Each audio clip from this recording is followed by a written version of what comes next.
1921. A small pharmaceutical company has a surgical antiseptic that nobody wants to buy. Doctors use it. Nobody else does.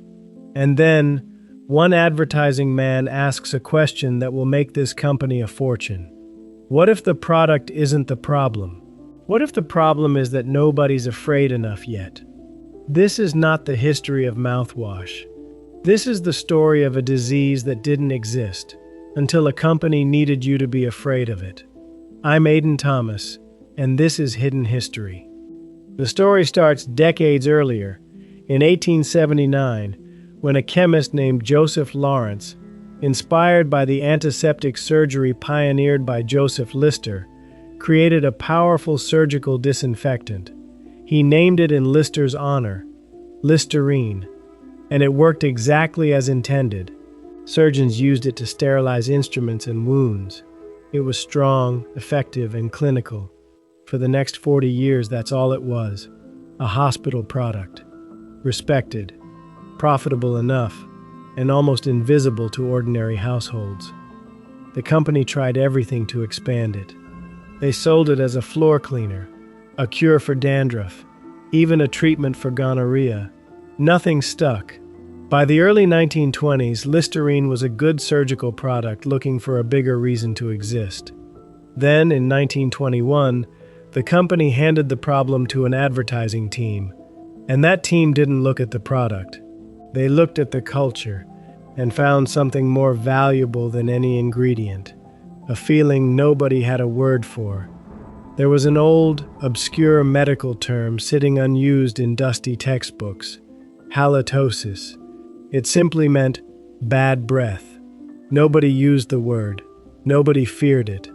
The advertising team resurrected it and rebranded it as a medical condition, a hidden social danger you might not even know you had. Their first campaign told a simple, devastating story. A young woman, sweet and eligible, always a bridesmaid, never a bride. The copy asked, gently, cruelly, could it be halitosis? Nobody had ever told her. Her own friends wouldn't dare. It was brilliant, and it was cruel. The ads didn't sell a solution. They manufactured a private fear. The idea that you might be silently repulsive to everyone around you, and the people who loved you would never tell you the truth. And it worked with terrifying precision. Between 1921 and 1927, the company's revenue went from about $100,000 to more than $4 million. In 6 years, they didn't just sell a product. They manufactured an entire social anxiety, and then sold the only advertised cure for it. Here's the part that should bother you. Halitosis wasn't a disease anyone was suffering from in secret. Bad breath is common, temporary, usually harmless, and rarely noticeable to the person who has it, which is exactly why the ad campaign worked. You cannot check yourself for the thing they told you to fear. You could only ever trust the product to tell you whether you needed it. What made the bridesmaid ad so devastating wasn't the product, it was the silence around it. The tagline worked because it targeted something nobody could verify about themselves, and nobody around you would ever risk saying out loud. Friendship, co-workers, even family, none of them would tell you. Only an advertisement was willing to say the unspeakable thing out loud, and then hand you the one solution. If stories like this are your thing, subscribe. We open a new case file every week. Because Listerine's playbook didn't stay a secret.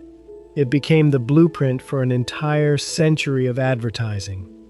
Marketers call it the manufactured need.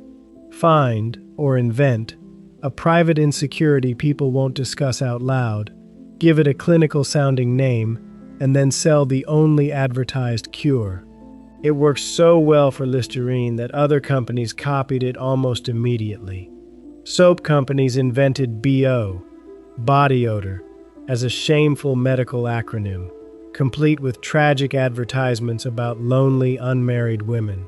Foot powder companies invented conditions for perfectly normal foot sweat. The formula was always the same: find an ordinary human trait and market it as a hidden disgrace. By the 1930s, this had become a full industry playbook.